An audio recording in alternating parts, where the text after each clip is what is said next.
cancer, and her husband divorced her while she was dying of cancer, and he thought she was going to croak. So he ran out, got rid of her, and went and got another wife, but she didn't die. She kept on going, lived another 20-something years, 15 years after that. And then she thought, well, I can never have children, because that was the kind of cancer that she had.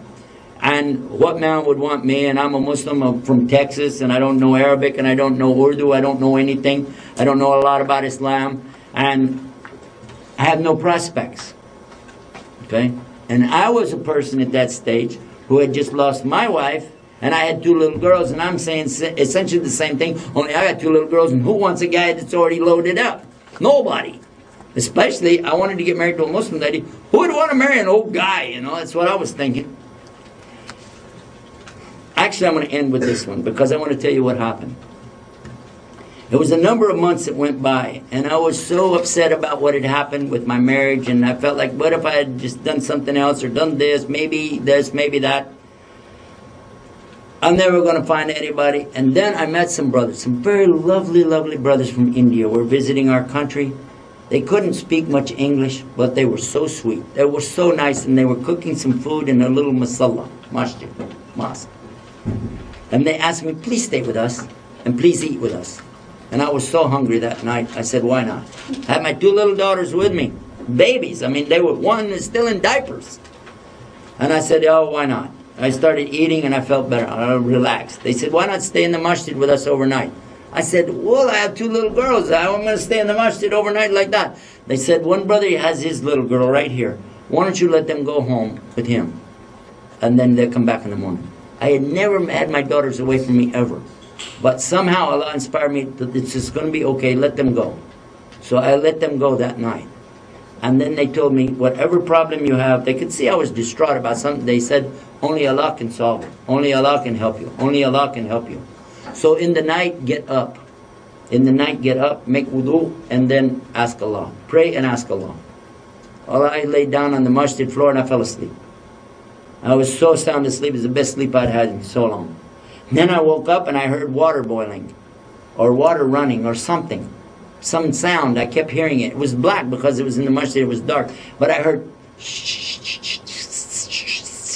like that. I said, what's that noise?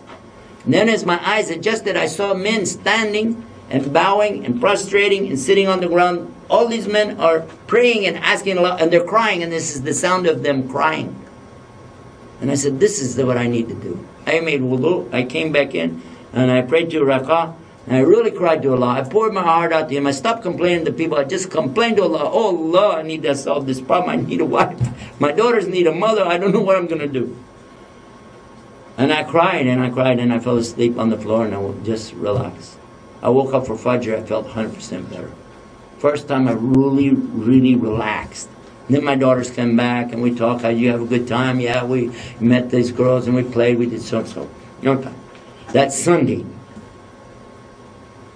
Monday, I had heard about there was this sister, and some brother told me I'm going to, have my wife talk to her, blah, blah, blah.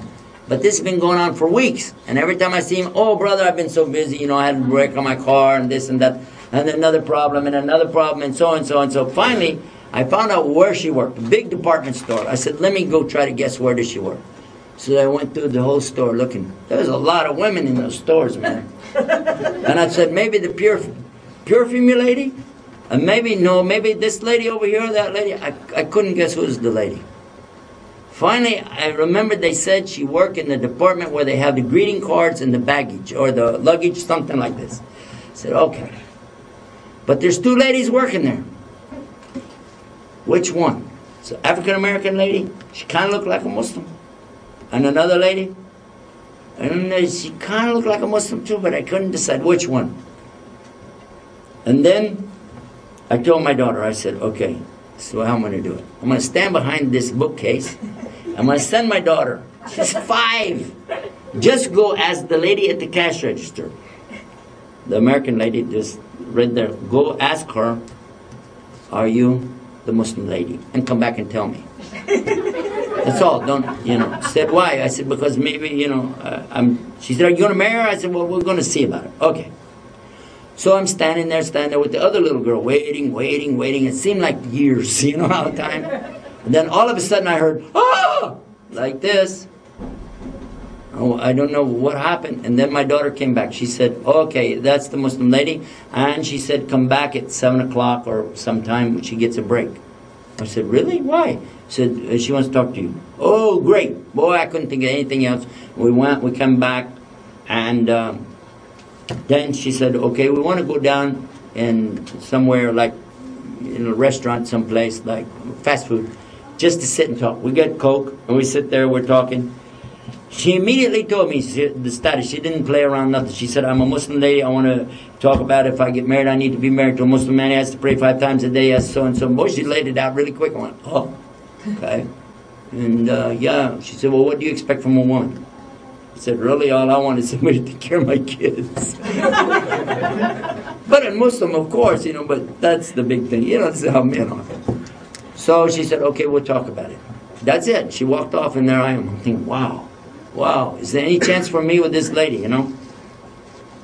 Next morning, she gave me her phone number. Next morning, I called her up, Fajr time. She answered the phone. Hello? I said, Assalamu alaikum. Wa alaikum salam.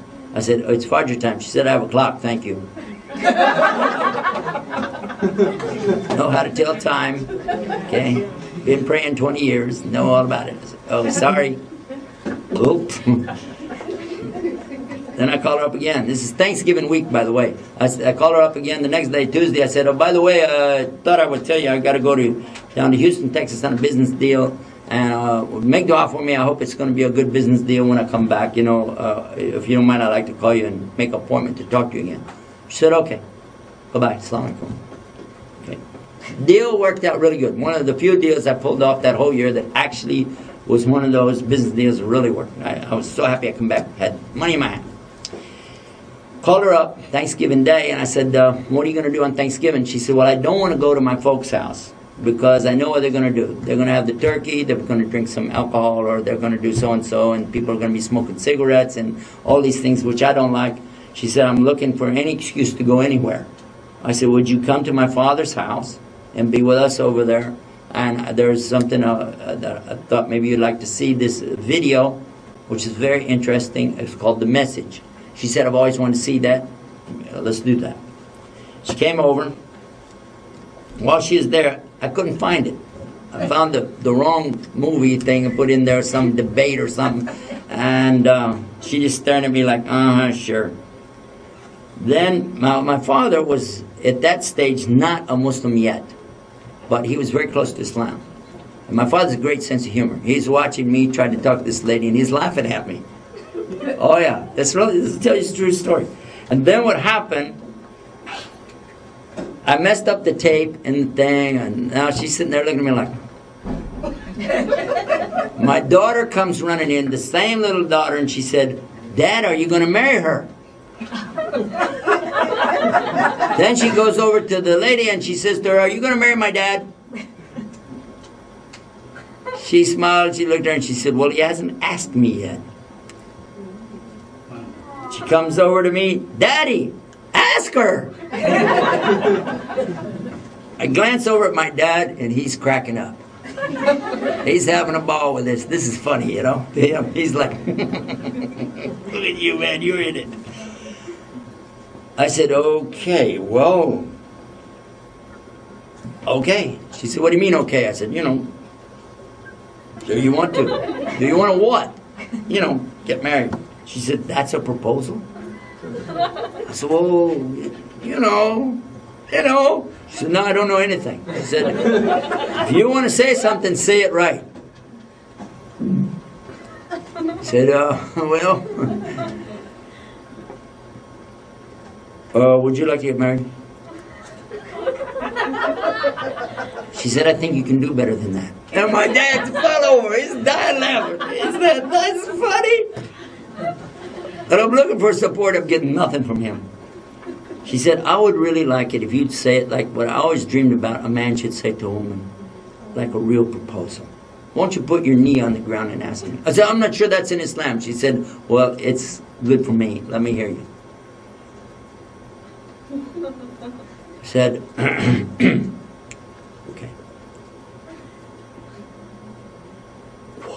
Would you marry me? And she just sat there, and I'm going, oh God. Then she said, I'll never forget a word. She said, well, I must be crazy, because I'm going to say yes. And then I was like, ah. Right then the telephone rang. Saved by the bell. I ran out of the room and left her there with the kids and my dad. I answered the phone. And guess who was on the phone? Can you guess? The brother. The brother who's supposed to help me. And he said, brother, I've been talking to my wife. She's thinking maybe she can set something up that you can meet this lady next week, maybe this weekend. I said, brother, where are you? He said, I'm at the masjid up the street from you. I said, listen, what are you doing? I have already met this lady. He said, how? I said, never mind how. In fact, she's here in my house right now. He said, what? Haram, brother. I said, wait a minute. Hold on. He said, why is she there? I said, because I asked her to marry me. What did she say? She said, yes. He said, we'll be right over. I said, who's we? Next thing I know, 3 brothers from the masjid are there banging on the door. We can let them in. They told her, you can go in the other room, so that I want to talk to the brothers. So she went in the kitchen. And they told me what's Islam in marriage. I didn't really know. I had no clue. And they spelled it out for me. And then one of them, he said, she needs a representative, and this is wrong. She has to have somebody represent her. So one of them, he asked, did you like me to represent you? She said, yes. And he said, sister, this is Islam, so we need to tell you what goes with this deal. This man has to do this and this and this and this, and it has to be in writing. And then he has to give you things. What do you like? What do you want? And I'm going, hey, take it easy, guys. The next thing I know, there's a marriage contract drawn up, and it's all official with witnesses and everything. And what do you think? We got married, and she went back home. Yeah. That was our first night. She just left. Because she said, well, there's no rush.